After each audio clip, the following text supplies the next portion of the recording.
VK Hindustan news channel में आपका स्वागत है। यूरोपियन यूनियन भी झुका अब मोदी के सामने। ब्रिटेन चाहता है कि मेक इन इंडिया मजबूत होना चाहिए। भारत और यूरोपियन संघ ईयू के बीच पहली उच्च स्तरीय वार्ता HLD में द्विपक्षीय व्यापार और निवेश को बढ़ाने के तरीकों पर चर्चा हुई। वाणिज्य मंत्रालय शनिवार को जारी बयान में यह जानकारी दी। शुक्रवार को हुई इस बैठक की सह अध्यक्षता वाणिज्य एवं उद्योग मंत्री पीयूष गोयल तथा यूरोपीय संघ के कार्यकारी उपाध्यक्ष एवं व्यापार आयुक्त वाल्डिस डोम्ब्रोवस्किस ने की। ब्रिटेन की सरकार दुनिया के सबसे बड़े लोकतांत्रिक देश के साथ काम करने को काफ़ी सकारात्मक है। इससे पाकिस्तान में जलन उठी है। और अधिक जानकारी के लिए वीडियो को पूरा देखिए, चैनल को सब्सक्राइब कीजिए। हम मिलते हैं अगले वीडियो में। धन्यवाद। जय हिंद, जय भारत। अगर आपको याद हो, आज से एक आध महीने पहले यूनाइटेड किंगडम ने कहा था we are disappointed with India's stand on Ukraine and Russia. ये उन्होंने कहा, उस पर भी काफी हमारे यहाँ डिबेट हुई थी वो। पर जो इंडिया का जो फॉरेन पॉलिसी उसमें कोई चेंज नहीं आया, स्टैंड में कोई चेंज नहीं आया। और जब डॉक्टर जयशंकर ने सेक्रेटरी ऑफ स्टेट को, US secretary of state Anthony मिल्किंस को उनके सरजमीन पे ये बताया, in a way it was diplomatically told kindly mind your business, कि भाई हम भी आपके ह्यूमन राइट्स देख रहे हैं, आप भी देख रहे हैं, हम उस पर बात नहीं कर रहे, आप भी बात मत करिए। तो we have also things to talk. और रशियन ऑयल की तो वहाँ ये बात हुई थी, फखर भाई उन्होंने बोला था भाई जितना हम तेल एक महीने में लेते उतना यूरोपियन यूनियन तो आफ्टरनून में लेता। और तीसरी कैट्स का एक्ट, जिसपे हमने काफी बात की हमने तो स्टैंड वही रहा जो मैंने आपको बोला था। डॉक्टर जयशंकर ने बोला देखिए आपका एक्ट है, आप जाने क्या करना है, हमें तो इस पर कुछ बोलना नहीं है भाई, लगाना लगाओ, नहीं लगाना लगाओ, ये आपकी मर्जी है, आपका एक्ट है। मतलब हमारा तीनों चीजों पे स्टैंड रहा। तो उसके बाद क्या, उस जब तीनों चीजों पे एक बड़ा फर्म स्टैंड रहा, मतलब एक फंडामेंटल चेंज ऑफ पॉलिसी रही। देखिए यूएस के पास दो प्रिंसिपल होते फकर भाई, एक होता है डेमोक्रेसी, एक होता है ह्यूमन राइट्स। ये ऐसा लाइसेंस टू किल है जिससे ये कहीं भी जाकर कुछ भी कराते हैं दुनिया में।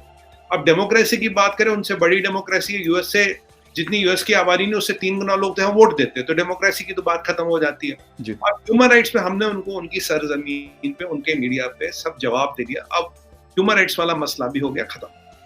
इंडिया ने स्टैंड चेंज किया नहीं, रशियन ऑयल का जवाब दे दिया, कैट्स का एक्ट का जवाब दे दिया। उस दिन के बाद आप देखेंगे यूनाइटेड किंगडम के तेवर नरम पड़ गए थे। डिसअपॉइंटमेंट के बाद कोई ऐसा दूसरा शब्द आया नहीं। इसी दौरान फखर भाई बोरिस जॉनसन साहब यहाँ है।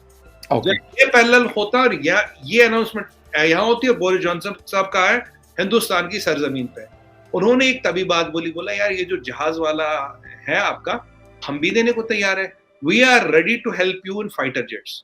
उससे पहले जो स्टेट्समैन स्पोक्स पर्सन है minister of external affairs UK के, उन्होंने बोला India is a super big economic power and we are looking for positive relations with India. तो पहली बार उन्होंने कहा इंडिया एक सुपर बिग इकोनॉमिक पावर है। दूसरी बात उन्होंने ये भी कहा we are nobody to advise India on the relations and foreign policy, quote and quote. We are not able to give sir, ना हम बताएंगे अब रशिया में क्या करो, ना कुछ करो। अब अभी जो कंपनी कर रही है फखर भाई वो है $20 बिलियन की। $20 बिलियन की डीलें बहुत कम आती है मार्केट में, मतलब बिल्कुल इतनी बड़ी डील है।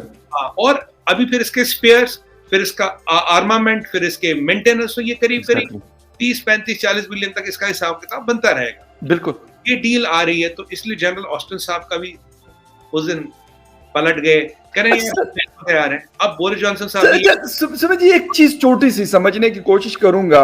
वहां पे भी उन्होंने ह्यूमन राइट्स की बात की, और नासिया की कल स्टेटमेंट में पढ़ रहा था, जो पार्लियामेंटेरियन ऑफ यूके है, उन्होंने बोरिस जॉनसन को कहा कि यू आर विजिटिंग इंडिया और आपको वहां पे बात करनी चाहिए। इसका ये मतलब है सर कि ये सिर्फ हमारे साथ ड्रामेबाजी करते हैं, ये वेस्टर्न वर्ल्ड जो है, हम जो साउथ एशिया के लोग हैं या जो भी है एशियंस हैं, हमारे साथ ये करते हैं कि अगर इनको जरूरत होगी तो ये हमारे ऊपर कहेंगे यार आप जो भी करें, लाइसेंस टू किल आपको हम दे देते हैं। लेकिन अगर हम इनकी कोई बात नहीं मानेंगे तो फिर हमें कहेंगे यार आपके मुल्क में तो ये बड़ी ज्यादतियां हो रही है। मैंने बोला ना, उनके पास दो ही लाइसेंस टू किल वाले हथियार है, एक तो ये डेमोक्रेसी, ह्यूमन राइट्स। डेमोक्रेसी की आप इंडिया में बात कर नहीं सकते, वर्ल्ड्स लार्जेस्ट डेमोक्रेसी, तो डेमोक्रेसी तो सब खत्म हो गई।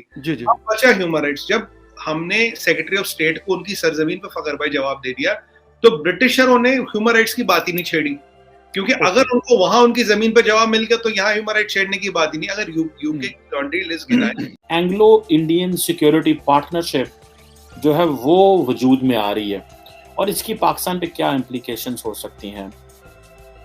और अगर इसको देखा जाए कि ये जो ब्रिटानिया है, जिसकी मैंने कल भी बात की थी कि वो एक डेकेड लॉन्ग कमिटमेंट मांग रहा है इंडिया से, और अपना वो जो कहता है ताल्लुक को मजबूत कर रहा है, और वो किस चीज़ में वो कह रहे हैं मेक इन इंडिया को मजबूत करना चाहते हैं। अब ये जो सारी बात है, इंडिया अपने आप को मैन्युफैक्चरिंग हब बनाना चाहता है, उसमें बरतानिया कह रहा है कि हम इंडिया की मेक इन इंडिया जो है उसको हम जो मजबूत करेंगे।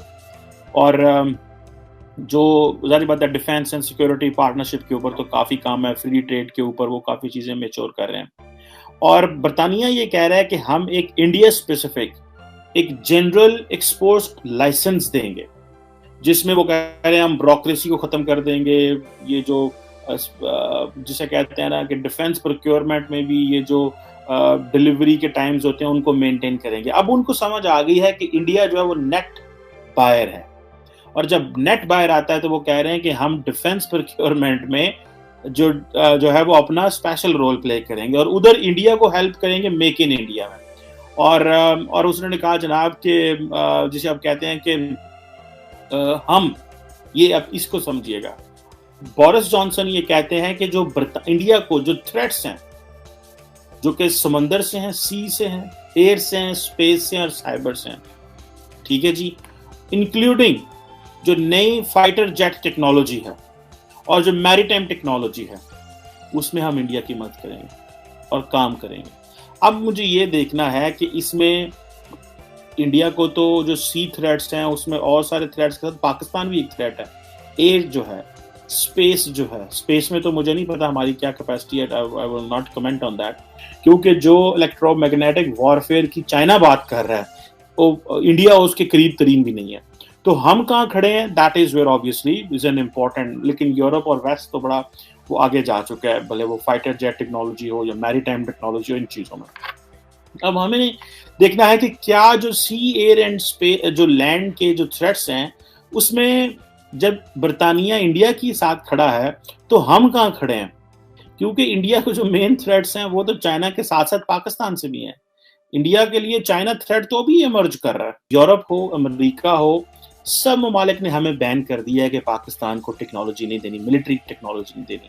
पहली बात पैसा नहीं है, दूसरी बात इंडिया नाराज हो जाता है, तीसरी बात यह है कि हमारे पॉलिटिकल ताल्लुकात उस तरह के नहीं है, चौथी बात यह है कि वो सारा जो वेस्टर्न ब्लॉक था हम उससे बाहर निकल गए हैं, क्योंकि हमने वो अफगानिस्तान के मसले में तो उनके साथ थे, लेकिन अब वो सारी चीज़ जो है हमारे सामने अब नहीं रही।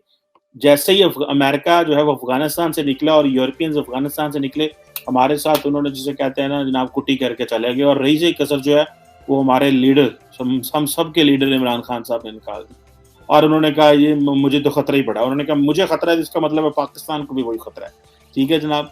तो अब ये जो लैंड, एयर, सी से जो वो इंडिया की मदद करने जा रहे हैं, इट मीन्स कि जो पाकिस्तान के पास जो डिफेंस इक्विपमेंट है वो भले बरतानिया का नहीं है, अमेरिकन हैं, अब पाकिस्तान को जारी बात है ऑटोमेटिकली चाइनीज ब्लॉक में खड़ा होना पड़ेगा।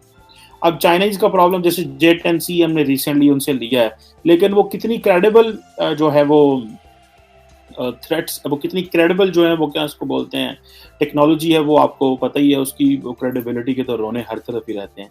सो हमारे पास टेक्निकली हम उस वेस्टर्न ब्लॉक से बाहर है, ना हमें अमेरिका कुछ दे रहा है, ना फ्रांस हमें दे रहा है, ना इंग्लैंड हमें दे रहा है, ना कोई और जो है वो यूएस, ये सब जो है वो हम उससे बाहर चले गए हैं। सो अब ये देख लें कि ये पाकिस्तान के लिए एक इतनी बड़ी एक चैलेंज है। और आपको पता है मोदी जी को जो बोरिस जॉनसन है वो कहते हैं ये मेरा खास दोस्त है, उर्दू में कहते हैं, कोई इसको हिंदी कहेगा, कोई उर्दू कहेगा, हम इसे उर्दू कहते हैं, हिंदी में भी ये खास दोस्ती है, I think Hindi is a word खास दोस्त, हम भी खास दोस्ती कहते हैं। सो अब वो लोकल लैंग्वेज में कह रहे हैं कि ये मेरा स्पेशल फ्रेंड है, ठीक है जी, और वो कह रहे हैं कि हम इस वक्त जो है वो अपने खास दोस्त के साथ खड़े हैं और हम इनको G7 में चाहते हैं, ठीक है जी, और G7 में चाहते हैं बिकॉज चाइना वो एक हमारे साथ थ्रेट है और ये सारी चीज़ें।